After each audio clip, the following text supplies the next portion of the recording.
Well, hello car fans, welcome back. So I just want to talk a little bit about my thoughts about the new Jaguar Type 00. Now you've probably by now already seen the Miami launch video that Jaguar's put out, so I won't repeat it all. But I want to look at some of the design elements in the Type 00 and how Jaguar claim to copy nothing. So as a designer myself, a graphic designer, I've worked for newspapers and agencies, and I've had my own advertising agency for last 22 years, where I produced a lot of literature for sort of local dealerships, really. Back in the day, this is old stuff now. And also down to just sort of bog standard press advertising for car dealerships and things like that. You know, pretty bland stuff that you see in the newspapers. Nothing high-end design, but yeah. So my background is putting together car brochures and car adverts. So looking at this, knowing how designers work, they always take inspiration from things around them and things that have been created before. So just looking from these images that I put up on screen and also in a hand, I think from a starting point, the similarities. Here we have this Saab Aero X, which was launched in 2006. And now you can see the kind of wrap round windscreen, pillarless, or gives the impression of pillarless. Set back cab, long bonnet, same sort of stance. Looks very similar. And here's the rear angle, rear to it. You know, similar lines, similar back, but that's filled in. All right, they carried the lines all the way across. But, you know, 2006 this was put out. And again, if we go way back to 1970, this was Renault. Angular designs, slit lights at the front. All right, Jaguar put two on. But again, it's not a million miles away, is it? And if you look at the back, compare the back, look at the two red lines across the back. 1970, one red line across the back. All right, Jaguar's put two. But see the squareness of it? I would say it's not exactly copy nothing, is it?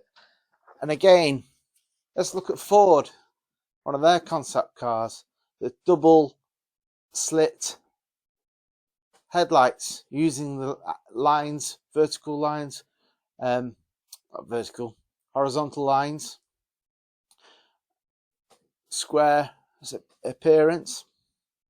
Not a million miles away. And this one really gets me. This is what I think it's closest to, and that's the new all-electric Rolls-Royce Spectre.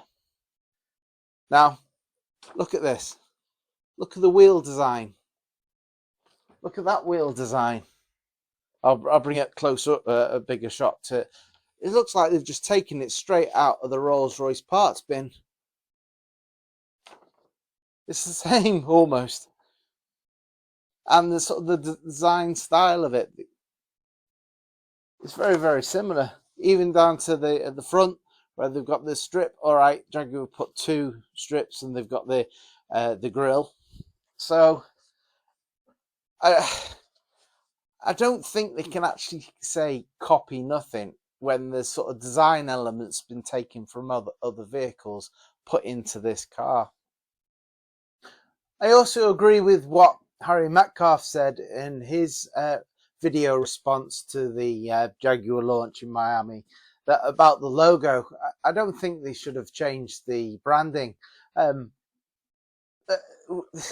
Why? Much prefer the Growler. You know, all right, they've kept the Leaper, but they've sort of obscured it very slowly, like they're trying to phase it out. Why? Don't completely delete everything. This, what we'd like to see is the growler back and drop in a V12. That would be exciting. Come on, Jaguar, give us that option as well. Then maybe we might buy that as well. Or instead of. Just a thought. And we want our Jaguar to sound like a Jaguar. My thoughts on it? Well, I don't like the Pink Panther pink at all.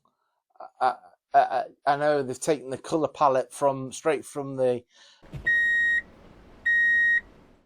commercial that came out before this. In